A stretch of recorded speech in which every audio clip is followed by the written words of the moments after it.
Good afternoon to all. Today we are going to discuss about qualities of a successful entrepreneur. एक successful entrepreneur के लिए क्या क्या अच्छी क्वालिटीज़ होनी चाहिए उसके बिजनेस के रिगार्डिंग आज हम ये टॉपिक डिस्कस करेंगे। सेकंड नेम हम इसका देंगे कि एट्रीब्यूट्स ऑफ एन एंटरप्रेन्योर। इसकी बहुत सारी वैसे क्वालिटीज़ होती हैं, बट आज हम करेंगे 10 qualities of an entrepreneur. Hopefully आपको क्लियर हो गया होगा कि एंटरप्रेन्योरशिप और एंटरप्रेन्योर में क्या डिफरेंस होता है। एंटरप्रेन्योर होता है जो बंदा खुद बिजनेस नया स्टार्टअप करता है, वो क्या क्या नए नए चेंजेस लेके आता है अपने बिजनेस में। नेक्स्ट, जैसे क्वालिटीज़ ऑफ एन एंटरप्रेन्योर की क्या होनी चाहिए, इनिशिएटिव होनी चाहिए, वाइड नॉलेज होनी चाहिए, willingness to assume risk, open mind and optimistic outlook, adaptability होनी चाहिए, सेल्फ कॉन्फिडेंस होना चाहिए उसमें, लीडरशिप क्वालिटीज़ उसमें होनी चाहिए, ओरिएंटेशन टूवर्ड हार्डवर्क होना चाहिए।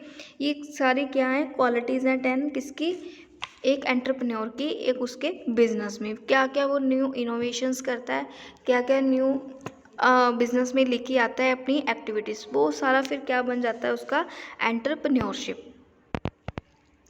10 qualities of a good successful entrepreneur. First of all 1 by 1 explain करेंगे, ध्यान से सुनना बच्चे। Risk taker takes calculated risk. एक एंटरप्रेन्योर को रिस्क टेकर कैसे बनना चाहिए, ये ना हो कि वो हर साल अपने बिजनेस में रिस्क ही हायर करे, रिस्क ही देखी जाए कि हाँ मेरे को इतना रिस्क, वो भी रिस्क करने का कोई फ़ायदा नहीं है, क्योंकि ऐसा अगर आपको बार बार रिस्क हो रहा है बिजनेस में, फिर वो बिजनेस सक्सेसफुल नहीं हो सकता। ठीक है।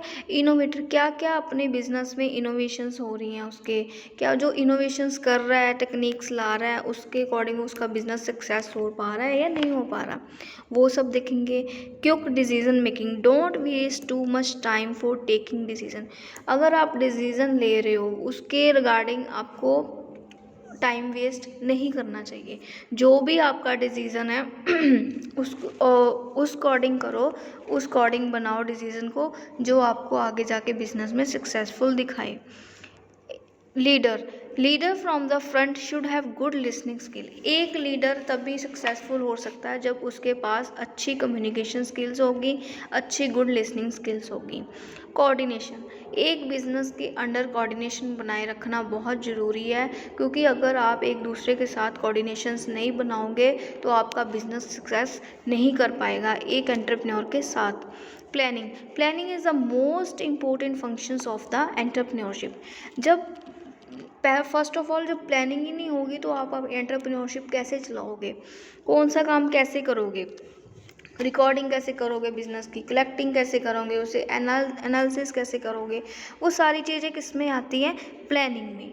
फोरसाइट, किस भी हाफ के अकॉर्डिंग आपको चीज़ों को देखना पड़ना है।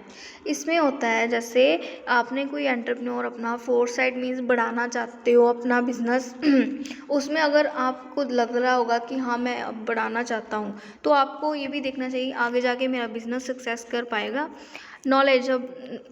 नॉलेजेबल भी होना चाहिए कि आपको उसके बारे में सारी इंफॉर्मेशन कलेक्ट करनी पड़ती है, इंफॉर्मेशन कलेक्ट होगी, इंफॉर्मेशन का पता होगा तो ही आपका बिजनेस सक्सेसफुल रहेगा। अगर आप बिजनेस जो कर रहे हो आपको उसके बारे में नॉलेज नहीं है तो आपका बिजनेस फिर अनसक्सेसफुल हो सकता है।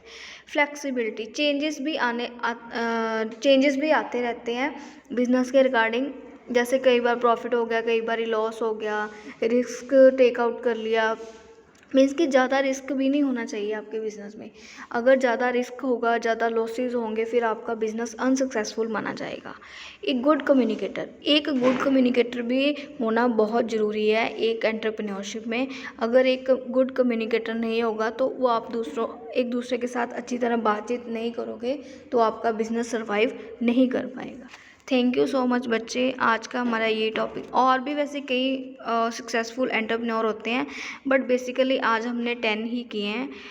होपफुली आपको क्लियर हो गए होंगे। Thank you so much.